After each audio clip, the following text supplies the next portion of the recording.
কেমন আছেন সবাই? আজকে আমি যাচ্ছি তালতলী নিদ্রার চর। তো এটি বরগুনা জেলার তালতলী উপজেলার সোনাকাটা ইউনিয়নে অবস্থিত। খুবই সুন্দর একটি ট্যুরিস্ট স্পট। তো আজকে আমি দেখাবো বরিশাল থেকে সেখানে আমি কিভাবে যাচ্ছি। তো ভিডিওটি শুরু থেকে শেষ পর্যন্ত দেখবেন, আশা করি ভালো লাগবে। তো প্রথমে যাচ্ছি নতুল্লাবাদ বাস স্ট্যান্ডে। তো চলে আসলাম বরিশালের বিআরটিসি বাস কাউন্টারে।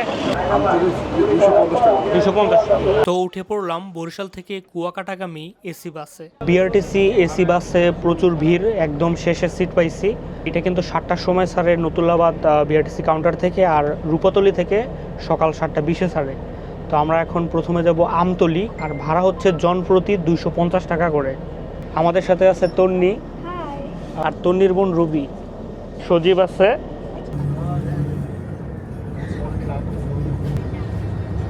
আমরা সকাল 9:10 চলে আসলাম আমতলী। তো আমরা আমতলী থেকে বাইকে নিদ্রার চর যাব।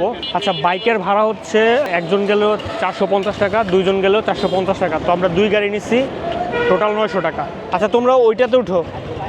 রাস্তার কথা বলতে গেলে 60% ভালো আর 40% খারাপ। ভিডিওতে আপনারা ভালো রাস্তাগুলো দেখতে পাচ্ছেন। এইটা হচ্ছে তালতলী তাপবিদ্যুৎ কেন্দ্র, একটি 307 থেকে 350 মেগাওয়াট ক্ষমতার কয়লা ভিত্তিক বিদ্যুৎ প্রকল্প। সিএনজি নিয়ে আসলে আপনাদের এখানেই নেমে যেতে হতো, আর এই কাঁচা রাস্তায় সিএনজি যায় না, শুধুমাত্র বাইক চলাচল করতে পারে। সো যদি সিএনজি নিয়ে আসতেন তাহলে এখান দিয়ে হেঁটে হেঁটে যেতে হতো প্রায় 2 কিলোমিটার। সো বাইক নিয়ে আসলে আপনারা দ্রুত আসতে পারবেন এবং নিদ্রার চরে নামতে পারবেন। আমরা চলে আসলাম নিদ্রার চর, এখন বাজে 11টা।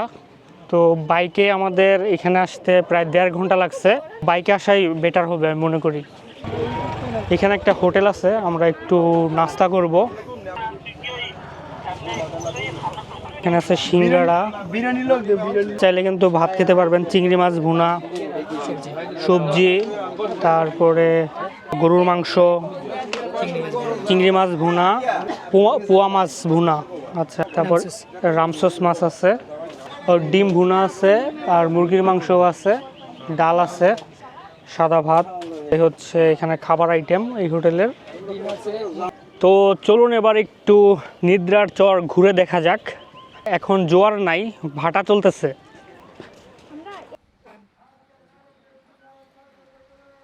এখানে যদি আপনি দোলনা খান তাহলে দিতে হবে 10 টাকা। নিদ্রার চর নামটি মূলত এর নির্জনতা ও নীরবতা থেকে এসেছে। এটি কোনো ব্যক্তিবিশেষের নামে রাখা হয়নি। 80-র দশকের শেষভাগে বঙ্গোপসাগর ও নদী অববাহিকার পলি জমে একটি চর হিসাবে এর উৎপত্তি হয়। নিদ্রা সমুদ্র সৈকত একটি অনন্য প্রাকৃতিক সৌন্দর্য ধারণ করে।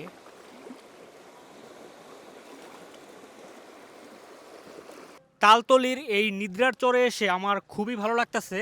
এখানে এসে আপনি সীতাকুণ্ডের গুলিয়াখালী সমুদ্র সৈকতের একটি দারুণ ফিল পাবেন।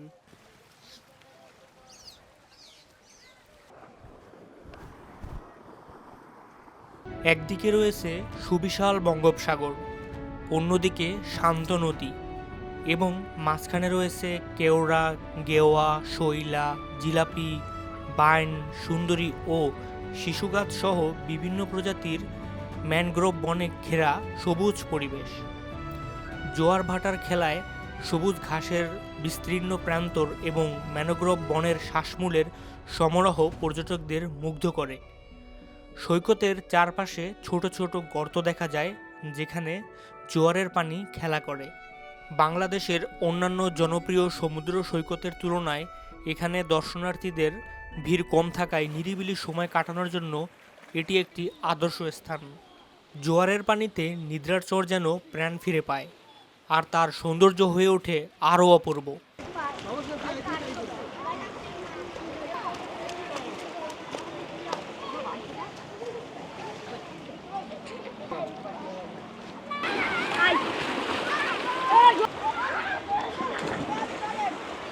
আগে যেরকম গর্ত গর্ত ছিল অনেক বেশি, এখন একটু কমে গেছে।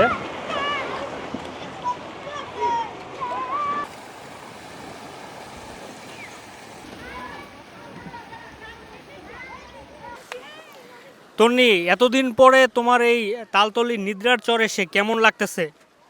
আসলে আগের থেকে অভিজ্ঞতা অনেকটাই খারাপ। কারণ আমি গত বছর যখন আসছি তখন এত সুন্দর ছিল, মানে পুরোটা পানিতে ভরা ছিল। এবার অত পানি নাই। আর এরকম অনেক ছোট, ছোট গর্ত মানে ছিল। গর্ত ছিল, ওগুলাও নাই। আর এখন পরিবেশটা অনেক বাজে হইছে। আসার পর থেকে ডিস্টার্ব এই সেই মানে চারপাশে। কিন্তু আগে এরকম ছিল না পরিবেশ।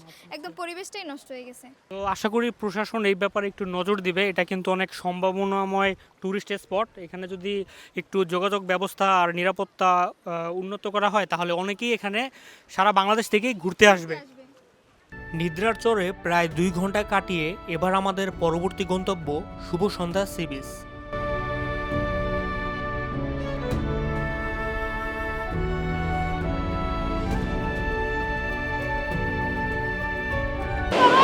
চলে আসলাম শুভ সন্ধ্যা সমুদ্র সৈকতে।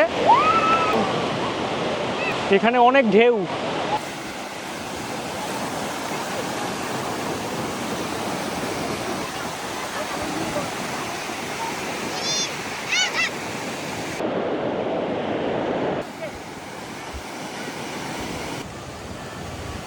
বরগুনার তালতলী উপজেলার নিশানবাড়িয়া ইউনিয়নের নলবুনিয়া এলাকায় অবস্থিত এই মনোমুগ্ধকর সৈকতটি প্রায় 4.5 কিলোমিটার জুড়ে বিস্তৃত।